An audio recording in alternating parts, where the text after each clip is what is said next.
Hi guys, it's Joy. I wanted to make a more raw and unfiltered video today for those of you who have been hurt before and you've been noticing that you're carrying around some old hurt.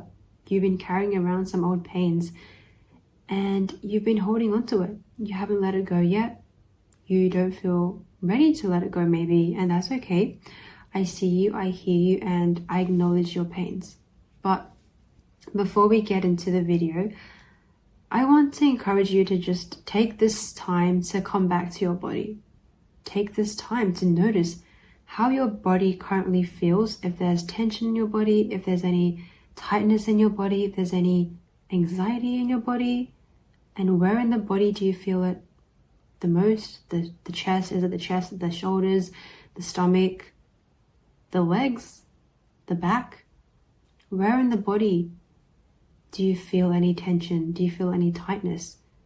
And just notice it, just observe it, because I feel like so much of our time is spent focusing on external things, trying to fight for our life with the external circumstances, right? Like trying to tend to external circumstances first, that we end up ignoring our body. We end up suppressing even what our body is feeling because we think that tending to the circumstances is more important. And this is how illnesses manifest as well, when you neglect your body for so long that your body has no choice but to force you to come back to tending to the body. And it does this by giving you, a flu, a sickness, a disease, and that forces you to come back to your body, to stop ignoring your body, to actually listen to your body, because you haven't been listening or paying attention to your body or noticing how your body is feeling or sitting. Something that I've also been thinking about recently is how a lot of manifestation communities, they always parrot the words, circumstances don't matter, right? 3D doesn't matter, just focus on you, focus on being positive, focus on what you really want. And it's valid to some extent, in the sense where, yes, you are capable of manifesting your desired reality regardless of what your current circumstances look like. But also, your 3D matters, your circumstances matter when it comes to making sense of who you are as a person, of how you interact with the world, of how you sit in relation to circumstances, to people, how you perceive others. Your circumstances matter in making sense of yourself in relation to the world, and understanding yourself, having that awareness within yourself, studying yourself enough to see who you are and see who you've become and how you can change it if you don't like who you've become. So I'm going to go against what most coaches are going to say, but your circumstances, they matter to me. They matter to me because I want to know how your circumstances have impacted you. I want to know how they have shaped you into the person you are today, and your identity, and how you perceive yourself. They are important in making sense of who you are. And if you don't know who you are, if you can't make sense of who you are, no amount of affirming is going to undo that. And chances are your 3D has hurt you before. You've been hurt by the 3D. Your 3D has felt like a slap in the face before. But the faster that you acknowledge that you've been hurt, the faster you acknowledge the pains that you've been holding on to, the faster you'll be able to get to doing the actual work involved, to moving forward and processing these pains and letting go of these pains, instead of gaslighting yourself into believing that you're fine when you're really not.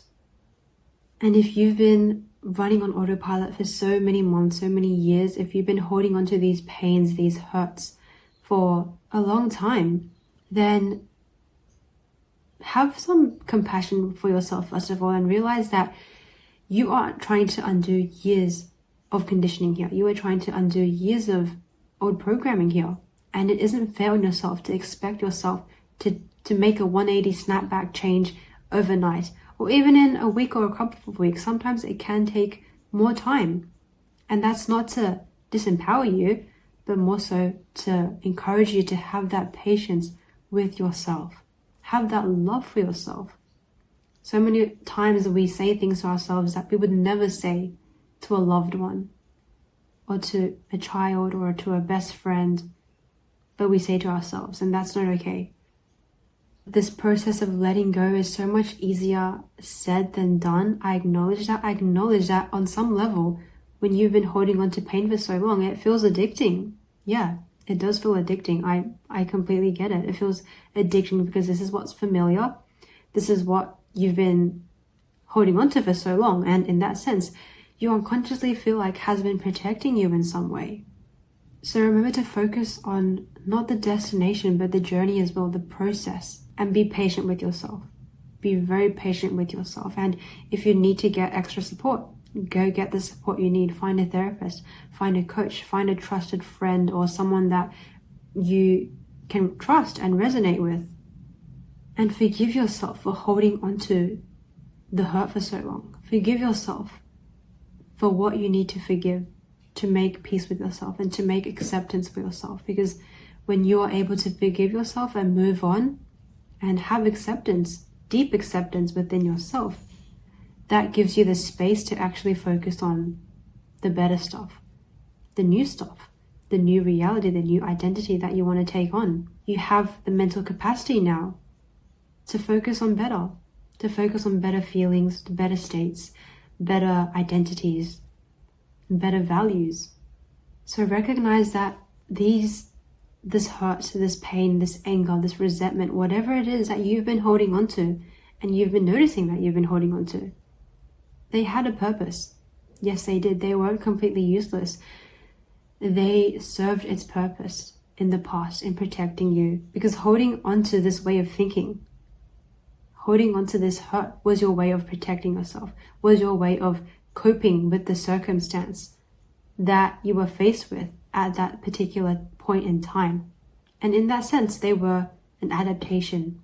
You didn't have the skills to be able to handle what you handled with that circumstance. And so you developed this way of thinking, this particular belief, this feeling of hurt that you've been holding on to.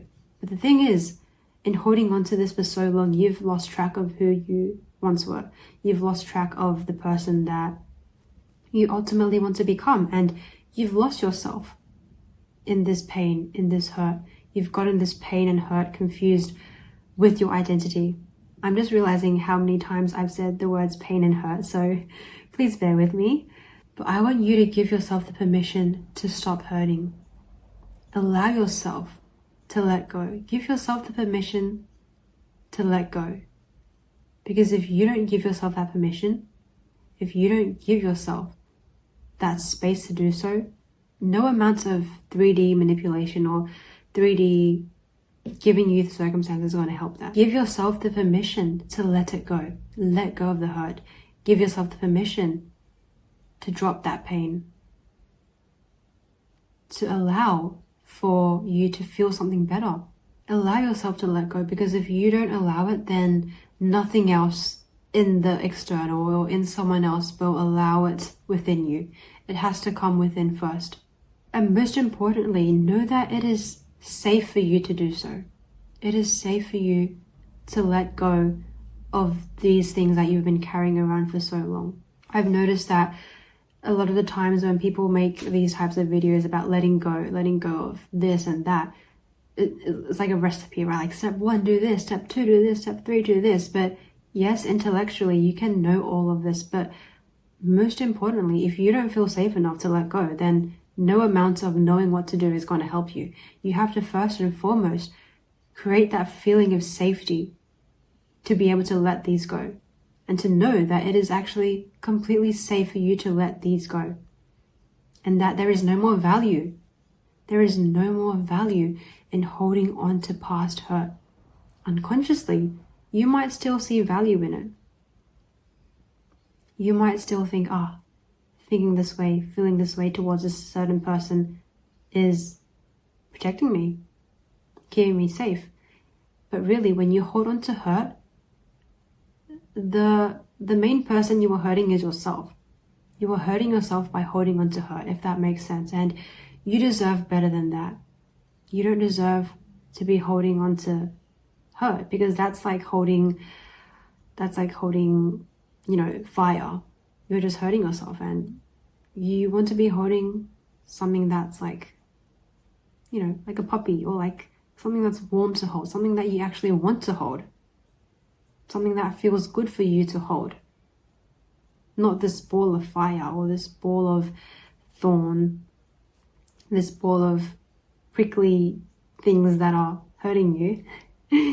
And what pains me about making these videos is knowing what steps to take is not really what you need to have in order to let go of something. You need the feeling of safety, and that's what most people struggle with. And everyone is so unique. The process of letting go is so unique. Some people find it easier, some people find it more hard and have more resistance towards certain things, and it's understandable. And that's why you have to be patient with yourself. That's why you have to understand yourself, to know why you act this way, to know why you are this way, to know why you still hold on to these things, and why you find safety in holding on to the old rather than the new. So take little baby steps, take sustainable, actionable little steps every day that you feel are making you feel better, that you feel are making you feel lighter. Notice what brings you joy. Listen to your body. This comes back to my first message. Listen to your body. Listen to what brings you joy. Listen to what inspires you. Listen to what makes you feel powerful and at peace. Notice what takes those things away from you. Notice what takes you out of your power, and stop putting yourself in circumstances that just keep triggering the same things about you. Because in order for you to heal, you need that space for yourself first. You need to build up that energy. You need to build up that energy of the new identity before you're able to look at past circumstances and no longer be triggered at them. Notice what makes you feel safe. Notice what doesn't make you feel safe. Notice what takes away that feeling of safety for you, and listen to your body. Stop intentionally staying in circumstances that just keep making you feel like you're in fight or flight.